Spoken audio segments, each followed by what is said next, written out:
இன்றைக்கி நமக்கு தோசைக்கே கூட சாப்பிட்றது போல் ஒரு தக்காளி சட்னி எப்படி செய்கிறோன்னு பார்க்கலாம்.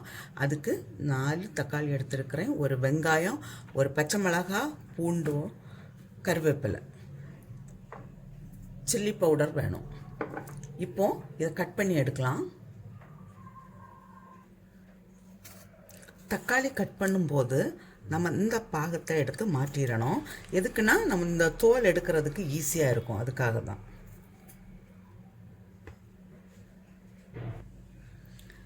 இப்போது ஒரு பேனில் நான் கொஞ்சமாக ஆயில் விடுறேன்.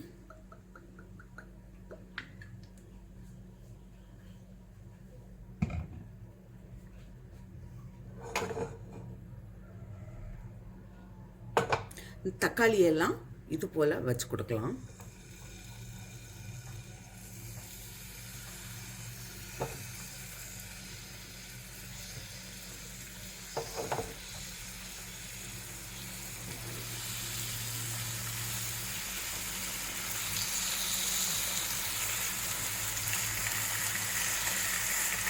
இது கூடவே நான் பூண்டையும் போடுறேன். பூண்டு, சில்லி,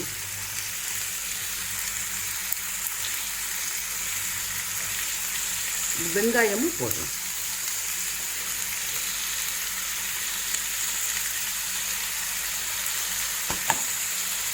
இதை இப்போ மூடி வச்சு வேக வைக்கலாம். கருவேப்பிலையும் இதுக்கு கூடவே போடலாம்.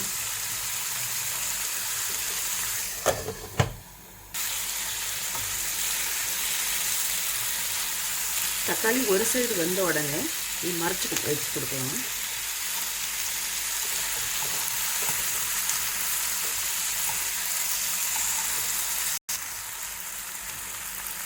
இப்போ இந்த தக்காளியுடைய தோல் எல்லாம் எடுத்துடலாம். இது நம்ம அந்த சென்டரில் கட் பண்ணனால நமக்கு ஈஸியாக தோல் எல்லாம் எடுக்க வருது.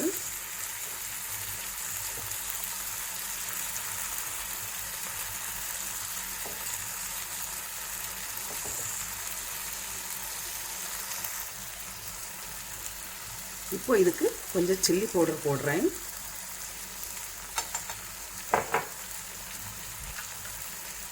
சால்ட்டு,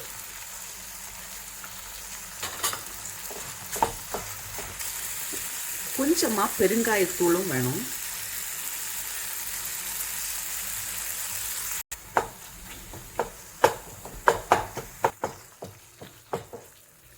இப்போ இதில் கொஞ்சமாக நான் கொத்தமல்லி இலை சேர்க்குறேன்.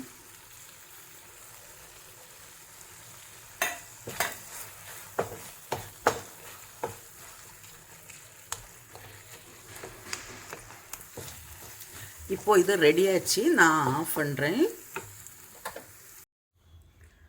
தக்காளி சட்னி ரெடியாக இருக்குது. நீங்களும் இதே போல் செய்து பாருங்கள். செய்து பார்த்து உங்களுடைய கருத்துக்களை தெரிவிங்க.